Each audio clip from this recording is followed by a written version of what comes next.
Le préfet des Alpes-Maritimes a clos aujourd'hui une étape importante des arrêtés relatifs au périmètre des nouvelles communautés de communes et d'agglomérations, c'est-à-dire 12 pour le seul département des Alpes-Maritimes.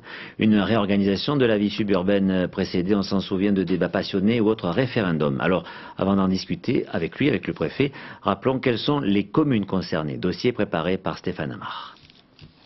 Le préfet des Alpes-Maritimes a délimité 3 communautés d'agglomération. La plus importante est bien sûr celle de Nice-Côte d'Azur, qui regroupe 26 communes autour de la capitale régionale.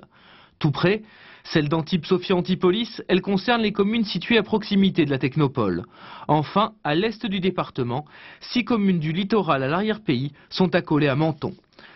9 communautés de communes ont également été créées en zone rurale. Celle du moyen pays provençal autour de Grasse, les Coteaux d'Azur avec Carrosse, Le Broc et Gatière, Vallée de l'Estéron, Coteaux de Saint-Auban,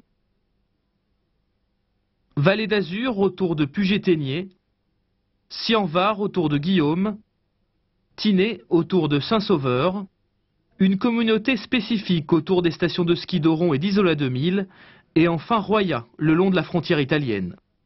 L'intercommunalité est présentée par l'État comme une modernisation indispensable dans un pays qui détient le record absolu européen du nombre de communes.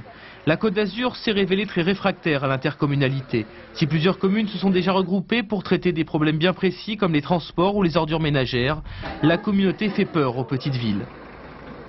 Je veux qu'on reste notre petite commune, tranquille, et que je n'accepte pas ce que les autres décident pour moi. À Saint-Jean-Cap-Ferrat, les habitants ont donc largement repoussé par référendum l'idée d'un rapprochement avec Nice. Le maire a même eu des propos très radicaux. Nice, 400 000 habitants, Saint-Jean, 1800 habitants. Comment voulez-vous que nous puissions gérer, On aura un strapontin, mais moi je peux vous assurer que si c'était le cas, jamais, je dis bien jamais, je n'irai siéger pour représenter ma commune. Des référendums du même type qu'à Saint-Jean-Cap-Ferrat ont eu lieu à Vence, à La Gaude ou comme ici à Sospel. À chaque fois, les citoyens ont massivement rejeté l'intercommunalité.